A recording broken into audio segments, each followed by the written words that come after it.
বান্দা, আকাশ পরিমাণ যদি গুনাহ করো, পাতাল পরিমাণ যদি গুনাহ করো, সাগরের পানি পরিমাণ যদি গুনাহ করো, পাহাড় তুলনায় যদি তুমি গুনাহ করো, আমার দরবার থেকে তুমি নিরাশ হইও না। এ বান্দা, আমি তোমাকে একটি রাস্তা বাতাই দিচ্ছি, একটি পথ তোমাকে আমি দেখাই দিচ্ছি।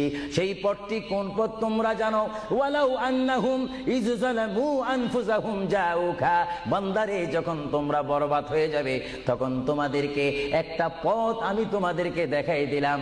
সেই পথটির নাম হচ্ছে আমার রাসূলের মদিনা। জোরে বলেন সুবহানাল্লাহ।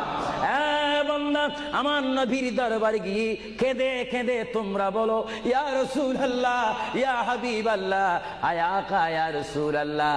আল্লাহ কোরআনে বলেছে, ওয়ালাউ আন্নাহুম ইযযালামু আনফুসাহুম জাউকা ফাস্তাগফিরুল্লাহ ওয়াস্তাগফার লাহুমুর রাসূল।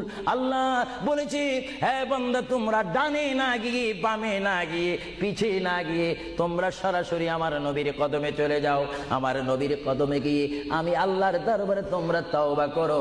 তওবা করতে করতে তোমাদের চোখের পানি যখন বাইর হয়ে যাবে, আর ওই মুহূর্তে যদি আমার বন্ধু যদি তোমাদের জন্য আমার দরবারে সুপারিশ করে, আমি আল্লাহ তোমাদেরকে ওয়াদা দিয়ে দিলাম, গ্যারান্টি দিয়ে দিলাম, আমার রাসূল যদি তোমাদের জন্য আমার দরবারে সুপারিশ করে, সঙ্গে সঙ্গে বান্দা তোমার অতীতের জীবনের কবিরা সগীরা গুনাহ মাফ করে দিব। জোরে বলেন।